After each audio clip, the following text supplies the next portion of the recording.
اس فیصلے سے ہوا یہ ہے کہ جو ادارے ہیں وہ ایک دوسرے کے سامنے آ کر کھڑے ہو گئے ہیں.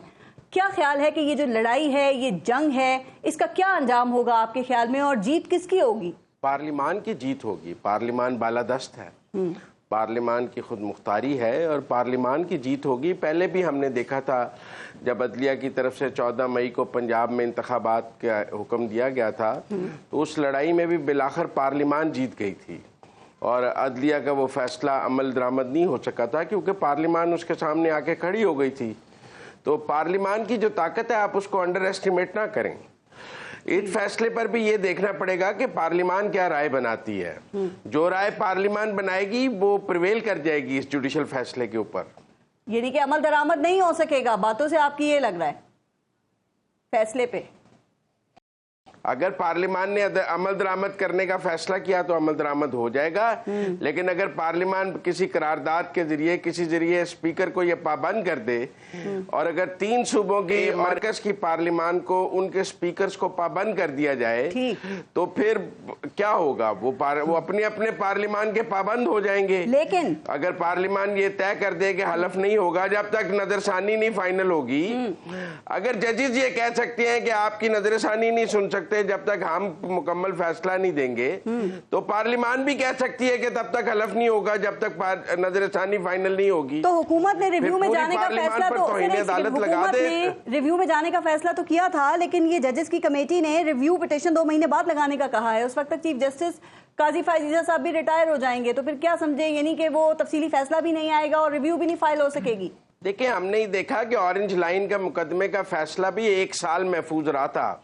یہ انتظار کرتی رہی تھی آصف سعید کھوتا صاحب کہ کسی طرح شہباز شریف کی حکومت ختم ہو جائے تو میں اورنج لائن کا فیصلہ دوں اور ان کے دور اقتدار میں اورنج لائن مکمل نہ ہو سکے. اینڈ پہ چائنیز نے انٹروین کیا اور چائنیز امبیسڈر کو چیف جسٹس پاکستان کو ملنا پڑا کہ بھائی آپ کی عدالتیں فیصلہ محفوظ کر کے بیٹھی ہیں، ہاں یا نہ میں سنا دیں، کیونکہ ہم نے اس میں انویسٹمنٹ کی ہوئی ہے. تو اس ملک کی عدلیہ پولیٹیکل کنسیڈریشنز کے تحت فیصلے روکتی بھی رہی ہے اور سناتی بھی رہی ہے، اور پھر ہم نے دیکھا ہے اس کے نتائج بھی دیکھے ہیں اور اس کے نتائج بھی دیکھے. ٹھیک ہے، لیکن پھر یہ آج الیکشن کمیشن نے عدلیہ کے فیصلے پہ عمل درآمد کا فیصلہ کر لیا ہے، جبکہ حکومت کی طرف سے تو یہی خبریں آ رہی ہیں کہ وہ مزاحمت چاہتی ہے.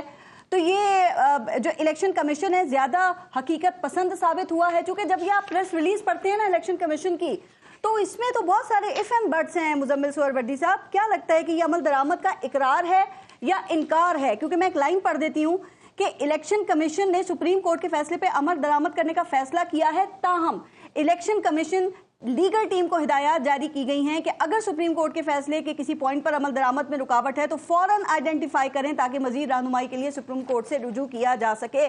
یہ کیا ہے؟ اس سے کیا سمجھا جائے، انکار یا اقرار؟ آپ اس کا آخری پیرا پڑھیں نا، وہ زیادہ دلچسپ ہے. آخری 4 لائنیں پڑھیں، وہ زیادہ دلچسپ ہیں. وہ سپریم کورٹ پر چارج شیٹ ہے. رائٹ، آپ نے تو پہلی 2 لائنیں پڑھی، آپ آخری 4 لائنیں پڑھ لیں، وہ زیادہ بہتر ہے پڑھنے کے لیے.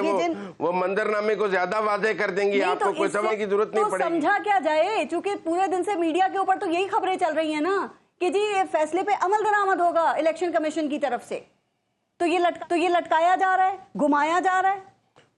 نہیں، یہ دیکھیں عدلیہ کو ایسے فیصلے دینے چاہیے جن پر عمل درآمد ممکن ہو. جن فیصلوں پر عمل درآمد ممکن نہ ہو وہ فیصلے آپ کے چاند سے تارے توڑ کے لے آؤ تو پھر وہ فیصلے پہ کون عمل کر لے گا؟ عدلیہ کے فیصلوں پہ عمل درآمد کرنا آئینی اور ابہام موجود ہوں گے. آئینی فیصلوں پر عمل درآمد کرنا آئینی تقاضا ہے، غیر آئینی فیصلوں پر عمل درآمد کرنا آئینی تقاضا نہیں ہے. ٹھیک ہے، اگر supreme court rewriting of the constitution کی طرف جائے گا، اگر supreme court rewriting of the constitution کی طرف جائے گا تو پاکستان کے آئین میں یہ ایک بہت بڑا خلا ہے کہ اگر کوئی جرنیل آئین توڑے تو اس کی سزا ہے، سیاستدان توڑے تو سزا ہے، لیکن اگر کوئی جج ود اے جوڈیشل آرڈر آئین توڑ دے، ری رائٹنگ آف دا کانسٹیٹیوشن کرے، تو آئین نے ابھی اس کی سزا کا تعین نہیں کیا جو پارلیمنٹ کو کرنا چاہیے. ایک اور بات بتا دیں پھر آگے چلتے ہیں. یہ گزشتہ کوئی 2-3 دن سے خبریں چل رہی ہیں، ان خبروں میں کتنی صداقت ہے کہ مقتدر حلقے پارلیمنٹ اور حکومت نے یہ فیصلہ کر لیا ہے کہ بھائی یہ جو فیصلہ اس پہ عمل درآمد سے روکا جائے گا، ٹائم بائی کیا جائے گا، تو اس کا مطلب یہ خبریں درست ہیں؟ پھر